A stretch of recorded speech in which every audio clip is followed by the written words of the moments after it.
السلام علیکم دوستو، ندیم احمد حاضر ہے اپنے نئے ولاگ کے ساتھ اپنے چینل کھٹی میٹھی باتوں میں۔ دوستو، پاکستان کی سیاست لوگ کہتے ہیں کہ اب تو ہم عاجز آ چکے ہیں، سر پک چکا ہے، لیکن بہرحال مسائل ہیں، جب تک مسائل ہیں جب تک سیاست ہے۔ تو جناب عمران خان صاحب نے صحافیوں سے بات چیت کی اور بڑی اہم باتیں کی۔ سب سے بڑی بات تو انہوں نے کی کہ میں جناب بھوک ہڑتال پر جانے کی مشاورت کر رہا ہوں اپنی پارٹی کے ساتھ، کیونکہ میرے ساتھ ناروا ظلم کیا جا رہا ہے اور مجھے ملنے نہیں دیا جاتا ملاقاتیوں سے، میرے پارٹی کے لوگوں سے۔ قاضی فائز عیسیٰ صاحب ہر بینچ میں شامل ہو رہے ہیں اور ہمارے خلاف فیصلے دے رہے ہیں۔ مجھے ان کی شمولیت پر سخت اعتراض ہے، تو یہ بھی ایک میرے لیے بڑا کنسرن ہے کہ اگر وہ اسی طرح بیٹھتے رہیں گے بینچز میں تو میں بھوک ہڑتال پر چلا جاؤں۔ خیر، اور بھی بہت ساری باتیں کی انہوں نے، اس کا تذکرہ ہم آگے چل کے کریں گے۔ اور باقی باتیں تو ججز کے خلاف ہی چل رہی ہیں، ججز اور جو اسٹیبلشمنٹ کا مقابلہ چل رہا ہے۔ اب جناب بابر ستار صاحب کے خلاف بھی اپیل کر دی ہے گورنمنٹ نے، جو انہوں نے فیصلہ دیا آڈیو لیکس میں، وہ کیا ہے اس کی تفصیلات بھی آگے چل کے ڈسکس کریں گے۔ اس کے علاوہ جناب طارق محمود جہانگیری صاحب کے خلاف ایک بڑی لمبی چوڑی کہانی سوشل میڈیا پہ گھوم رہی ہے، ان کے خلاف الزامات کی، اس کا بھی تھوڑا سا تذکرہ ہوگا۔ اور شہزاد ملک، جن کو پروموٹ کر کے لاہور ہائی کورٹ کے بعد سپریم کورٹ کا جج بنا دیا گیا ہے، ان کے خلاف بھی سپریم جوڈیشل کونسل میں درخواستیں آ رہی ہیں اور گورنمنٹ کافی اپنے کہتے نا کہ پنجے نوکیلے کر رہی ہے۔ تو دوستو، یہ تو خیر باتیں ہیں۔ پھر برطانیہ کی بات، جہاں پہ جیت گئے، جو ہم نے بتایا تھا، پریڈکشن کی تھی، سب کو بھی پتا تھا کہ لیبر پارٹی 14 سال بعد بھاری اکثریت سے جیت گئی۔ تفصیلات میں جانے سے پہلے میں درخواست کروں گا کہ میرے اس چینل کو سبسکرائب کیجئے اور جو بیل کا بٹن آتا ہے اس کو کلک کیجئے۔ اس کے بعد جو آل ویڈیوز کا آپشنس آتا ہے اس کو سلیکٹ کیجئے۔ میری باتیں پسند آتی ہیں تو لائک ضرور کیجئے، اپنے کامنٹس بھی بھیجئے، اور ساتھ ساتھ ایک آخری درخواست کہ اپنے دوستوں، جانے والے،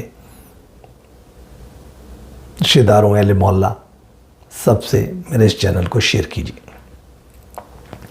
عمران خان صاحب کہتے ہیں کہ ان کی باتوں میں اگر آپ غور کریں گے نا تو کافی چیزیں نظر آئیں گی جو ہم نے بتائی تھیں۔ مثلا ہم نے کہا تھا کہ بات چیت چل رہی ہے اسٹیبلشمنٹ سے، آخری مراحل پہ ہے، بہت سارے معاملات طے ہو گئے ہیں، لچک دونوں پارٹیاں دکھا رہی ہیں، دونوں فریق دکھا رہے ہیں بلکہ۔ تو وہی بات ہے، عمران خان صاحب نے جو باتیں کی ان میں یہ کہا کہ وہ آل پارٹیز کانفرنس جو شہباز شریف صاحب نے جس کا تذکرہ کیا تھا، اور اس کے لیے وہ اپنے اتحادی پارٹیوں سے مل کر ڈیٹ کا اعلان کریں گے، تو کہنا اس پہ ہم شرکت ضرور کریں گے۔ تو یہ بہت بڑی بات ہے کہ وہ دوسری پارٹیوں کے ساتھ بیٹھنے کے لیے تیار ہے۔ دوسرے نمبر پہ انہوں نے بھوک ہڑتال کی، یہ تو خیر ایک ہوتا ہے نا ٹیکٹس کے کیرٹ اینڈ اسٹک، تو ادھر کی طرف سے تو انہوں نے نرمی دکھائی ہے، دوسری طرف انہوں نے سختی بھی کی ہے کہ میں بھوک ہڑتال پہ چلا جاؤں گا اگر میرے ساتھ ناروا سلوک رکھا گیا۔ خاص طور سے وہ شاکی ہیں قاضی فائز عیسیٰ صاحب سے، اور ان کا کہنا یہ کہ جو بھی ہماری درخواست ہوتی ہے اس بینچ پہ وہ شامل ہوتے ہیں. ہم چاہتے ہیں کہ وہ جو بھی ہماری طرف سے اپلیکیشن یا پیٹیشن جائے اس کے اندر وہ شریک نہ ہوں، کیونکہ وہ باعث ہیں، ہمیں ان پہ اعتماد نہیں ہے، تو نہ وہ فیصلہ پھر جو ہے ہمارے فیور میں نہیں کرتے یا حقیقت پہ مبنی نہیں کرتے جس سے ہمیں کچھ فائدہ ہو. تو یہ ایک ہارڈ لائن بھی لی ہے انہوں نے، ادھر سافٹ لائن لی ہے. اس طرح انہوں نے اور بھی بہت سی باتیں کی ہیں جس سے لگتا ہے کہ وہ لچک دکھا رہے ہیں. مثلا انہوں نے کہا ہے کہ دیکھیے مسائل مل بانٹ کے ہی حل کرنے پڑیں گے. بہت بڑا بارڈر ہے افغانستان کا، اگر ہم تحریک طالبان پاکستان کو شکست دینا چاہتے ہیں، جس کے لیے کہنے لگا کہ یہ جو اب نیا ایک منصوبہ لے کر آئی ہے فوج اور حکومت کہ بھئی اس طریقے سے ہم یہ آرڈیننس لائیں گے اور اس کے تحت ہم جو ہے کارروائی کریں گے، سرحد سے باہر جو لوگ اندر آ رہے ہیں ان کے، اس کے لیے ایکسٹرا کچھ پاورز مانگ رہی ہے پارلیمنٹ سے فوج. انہوں نے کہا بھائی یہ کچھ نہیں ہو سکتا، اس پہ ہمیں بڑے ڈاؤٹ ہیں، کیونکہ آپ ان لوگوں سے جیت ہی نہیں سکتے جب تک کہ آپ طالبان کی حکومت سے بات چیت نہیں کریں گے. اور آپ کی حکومت یعنی پاکستان کی حکومت اور طالبان کی حکومت ایک پیج پر نہیں ہوگی تب تک تحریک طالبان پاکستان کو آپ کنٹرول نہیں کر سکتے. بارڈر بہت بڑا ہے، آپ ادھر سے پلگ کرتے ہیں دوسری جگہ سے آ جاتے ہیں، ادھر سے پلگ کرتے ہیں تیسری جگہ سے آ جاتے ہیں.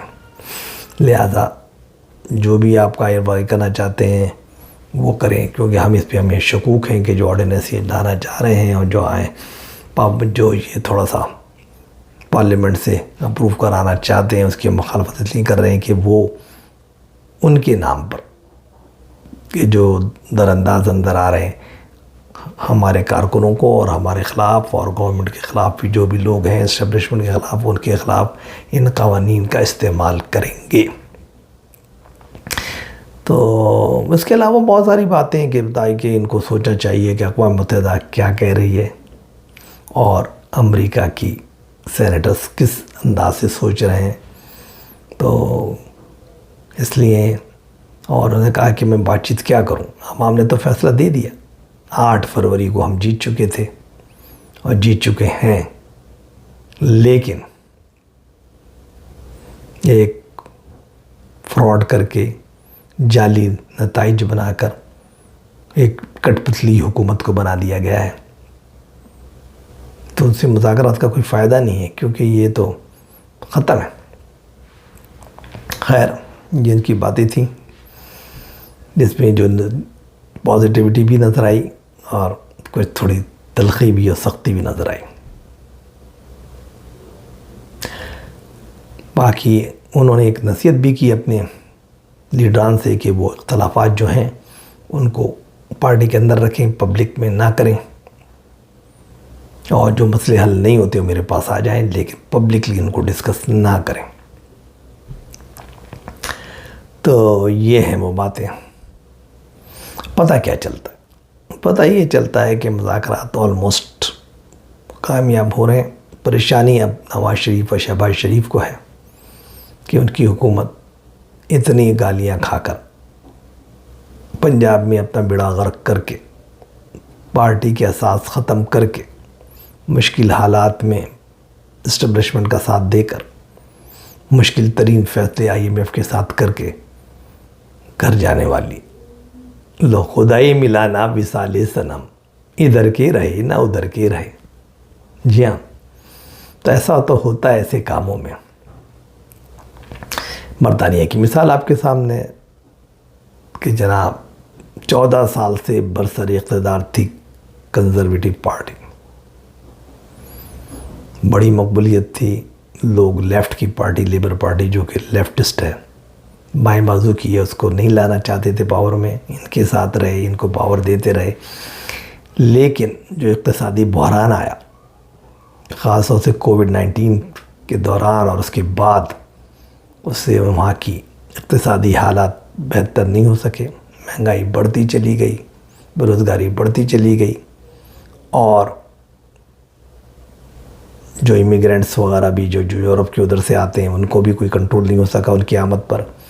مسائل اتنے بڑے کہ لوگ بیزار ہو گئے، اور نتیجہ صاف ظاہر ہے، بھاری اکثریت سے ہار گئے۔ فیئر الیکشن ہوئے، لیبر پارٹی جیت گئی، 14 سال بعد وہ برسر اقتدار آئے گی۔ تو ایسا ہوتا ہے۔ تو عمران خان صاحب کی بھی اس میں کوئی خوبی نہیں ہے۔ اب میں دیتا ہوں، اب جیسے میں کینیڈا میں ہوں، ہمارے کینیڈا میں جو برسر اقتدار پارٹی ہے، لبرل پارٹی، جس کے جسٹن ٹروڈو سربراہ ہیں اور پچھلے 8 سال سے حکومت کر رہے ہیں، لیکن اس وقت حالت یہ ہے کہ لوگ ان کے نام سے بیزار ہیں۔ کیوں؟ مہنگائی، کیوں؟ بےروزگاری۔ تو لوگوں کے جب مسائل حل نہیں ہوتے نا، تو پھر وہ نہیں دیکھتے کہ کون سی پارٹی ہے، کیا ہے۔ ایون امیگرینٹس جو لبرل کو اپنی ماں سمجھتے ہیں، لبرل ان کے لیے ان کو لے کر آتی ہے پوری دنیا سے، اور ان کو شہریت دیتی ہے، اکوموڈیٹ کرتی ہے، ان کے لیے وسائل پیدا کرتی ہے، وہ بھی خلاف ہو گئے، کیونکہ بھوک بڑی ظالم شے ہوتی ہے۔ اور نتیجہ یہ کہ جیسے ہی انتخابات ہوں گے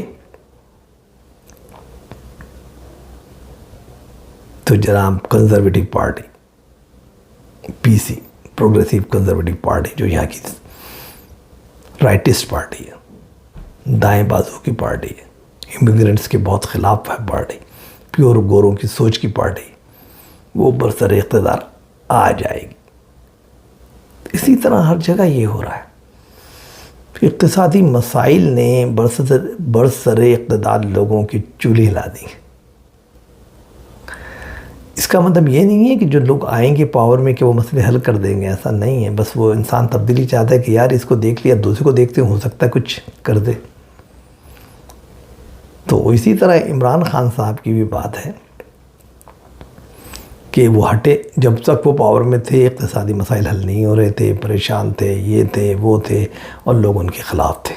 ضمنی انتخابات ہار رہے تھے، لوگ پریشان ہو گئے تھے، گورنمنٹ بھی جو ان کو لانے والا جو اسٹیبلشمنٹ بھی پریشان ہو گئی تھی۔ الٹیمیٹلی اسٹیبلشمنٹ نے ان کو ہٹانے کا فیصلہ کیا، ہٹایا، لیکن اقتصادی حالات تو پوری دنیا کے خراب تھے، تو وہ خراب سے خراب تر ہوتے گئے، اور جو لوگ بنے ووٹ آف نو کانفیڈنس کے بعد وہ بھی کچھ نہیں کر سکے، لہٰذا ان کی اور بے عزتی ہوئی۔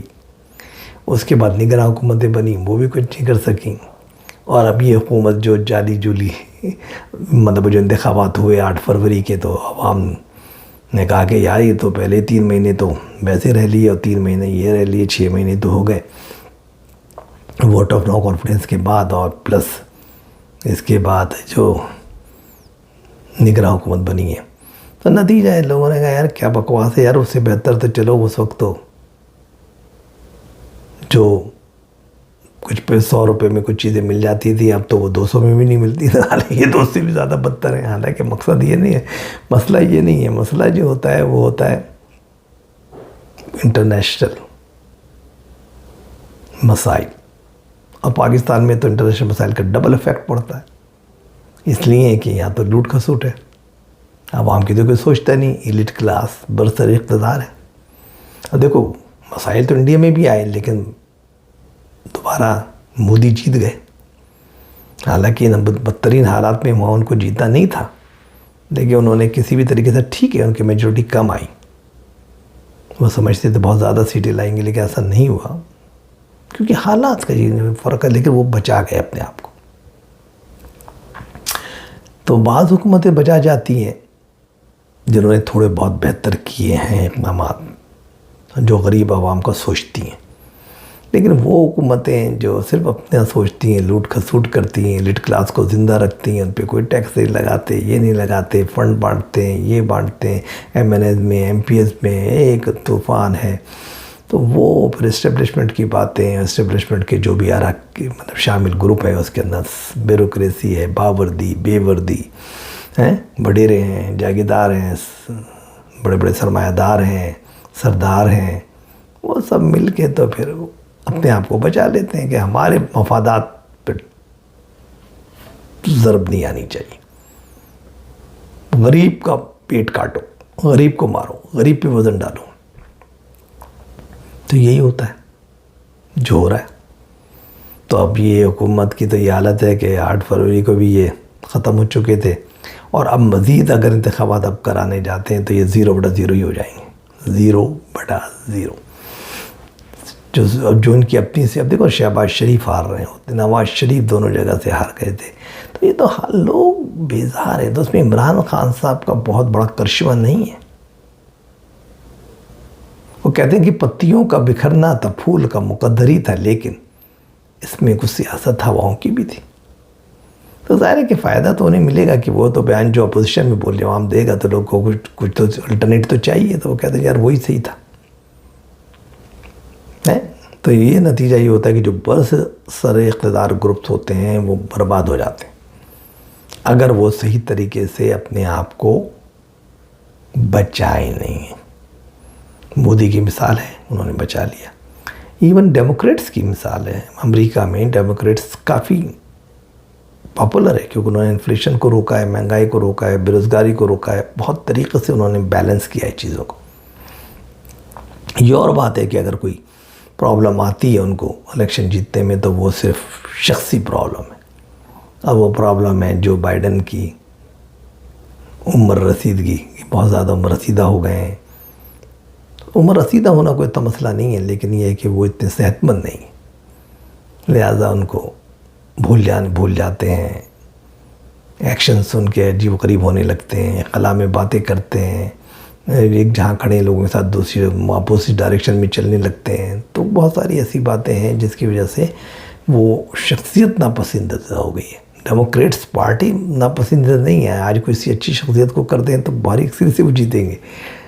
ڈونلڈ ٹرمپ کی کوئی زیادہ وہ نہیں ہے، لیکن پرابلم یہ ہے کہ شخصیت کی وجہ سے جب لوگ کہتے ہیں کہ چلو یار یہ تو کوئی اس بیوقوف کو بنائیں جو کو نہ چلا جائے، نہ پھرا نہ جائے، نہ بولا جائے، تو یہ کیسے ملک چلائے گا. تو بہتر یہ ہے کہ چلو ٹرمپ صاحب کو دے دو. پھر بھی مقابلہ 50-50 کا ہے. ایسا نہیں ہے کہ وہ ڈیموکریٹس پارٹی یا جو بائیڈن بہت بری طرح ہار رہے ہیں. مقابلہ بہت سخت اور بہت ٹف ہے. تو کہنے کا مطلب یہ کہ اچھی حکمرانی، اور وہ جو بائیڈن کیا کہتا ہے، وہ یہ کہتا ہے کہ یار میری شخصیت کو نہ دیکھو، میرے پچھلے 4 سالوں کو دیکھو کہ میں نے کس طریقے سے اکنامیکل کنڈیشنز کو سیو کیا ہے اور ملک کی خوشحالی کو برقرار رکھا ہے. آپ لوگوں پہ میں نے جو انفلیشن کو کس طریقے سے کنٹرول کر کے چلا ہوں، میں نے بے روزگاری نہیں ہونے دی ہے، میں نے یہ کیا ہے وہ کیا. تو وہ کہتا ہے یار اس کو دیکھیں نا، آپ میری کارکردگی کو دیکھیں، میری چال ڈھال گفتار کو نہ دیکھیں. لیکن وہ کہتے ہیں نا کہ جب وہ ایک دفعہ مہم چل جاتی تو ان کو پتہ تھا ان کا ویک پوائنٹ یہ ہے ریپبلکن کو، جس کے ڈونلڈ ٹرمپ جو جن کی طرف سے لڑ رہے ہیں الیکشن. تو ریپبلکن نے اس کو اتنا اچھالا کہ ایک عام ووٹر کے ذہن میں آ گیا کہ یار یہ بندہ تو سوچنے سمجھنے کی صلاحیت سے مفلوج ہے، تو اس کو کیسے ہم اب تو ملک کا صدر بنائیں. تو یہ ہوتا ہے آرٹ ہے نا. کسی طریقے کو جب آپ پروپیگنڈا کرنے کا جو آرٹ ہوتا ہے نا، وہ آرٹ میں وہ کامیاب ہو گئے ریپبلکن، اور اس کا اتنا کھٹا امیج بنا دیا. اور کچھ ان کی حرکت بھی تھی کہ وہ جب آئے پہلی ڈیبیٹ میں بھائی تیاری کر کے آتے، کوئی کشتہ وشتہ کھا کے آتے، کچھ گولیاں شولیاں کھا کے آتے، بولتے دبنگ ہو کے بولتے. لیکن پتہ نہیں کیسے آئے وہ، کہ جو ان کا امیج تھا لوگوں دیکھنا چاہتے تھے یار ان کے خلاف اتنا بڑا پروپیگنڈا ہے، ان کی شخصیت کیسی ہے یہ. تو اب دیکھتے ہیں کہ ہو سکتا ہے صحیح ہو، لوگ جھوٹ بول رہے ہو. لیکن جب انہوں نے حرکتیں شروع کی تو لوگ ہیں یار بالکل صحیح ہے یار، جو اس کے خلاف کہا جاتا ہے ریپبلکن والے کہتے ہیں، ٹرمپ کہتا ہے وہ صحیح کہتا ہے. یہ آدمی تو سوچے سمجھنے کی صلاحیت سے ختم ہو چکا ہے. اس کا تو عمر جو ہے اتنی زیادہ ایج ہو گئی ہے کہ اس کو اب سمجھ ہی کچھ نہیں آ رہا، نہ بولا جا رہا ہے، نہ پکارا جا رہا ہے، نہ سوچ رہا ہے، نہ کہ میں کہہ رہا ہوں، نہ الفاظ کا چناؤ ہے، نہ کوئی ہے، نہ وہ اس کا بے ربط جملے ہیں، کوئی کوارڈینیشن نہیں ہے جملوں میں. تو نتیجہ یہ ہے کہ تو بہرحال کہنے کا مقصد یہ ہوتا ہے کہ عمران خان کی وہ بہت زیادہ نہیں ہے، لیکن یہ ہے کہ جو جیسے کہتے ہیں حب علی و بغض معاویہ، یعنی آپ علی کی محبت میں ادھر نہیں جا رہے بلکہ بغض معاویہ میں علی کی طرف جا رہے ہیں. یعنی کہ آپ کو نواز شریف، پیپلز پارٹی اور جو برسر اقتدار ٹولہ ہے اور اس کے پیچھے جو لوگ ہیں جو چلانے والے، ان سے آپ اتنے بزدل ہو چکے ان کی جو پالیسیوں سے، اور کیونکہ جس طریقے سے انہوں نے آپ پہ مہنگائی کے پہاڑ ڈھوئے، مصیبتوں کے پہاڑ ڈھوئے ہیں، تو نتیجہ یہ ہے کہ وہ اب آپ ان سے آنکھیں نہیں ملانا ہے، مطلب ان کو دیکھنا ہی نہیں چاہتے۔ تو جب آپ ان کی چھٹی کرنا چاہتے ہیں تو اس کے بعد دوسرے نمبر پہ جو بھی کھڑا ہے آپ، یا چاہے وہ عمران کھڑا ہے یا کوئی اور کھڑا ہے XYZ، آپ اس کو ووٹ دیں گے، آپ اس کی طرف جائیں گے کہ یار پتہ نہیں یہ تو بیوقوفوں سے وہی، چلو کچھ ہو سکتا ہے، کچھ ہمارے مسائل حل کرا دیں۔ تو یہ وہ باتیں ہوتی ہیں جو باتیں چلتی ہیں۔ تو بہرحال یہ بات کافی لمبی ہو گئی، بہت ساری باتیں رہ گئیں بیچ کے اندر، لیکن بہرحال انشاءاللہ کل پھر آپ سے بات ہوگی۔ جب تک کے لیے اجازت دیجیے، اللہ حافظ۔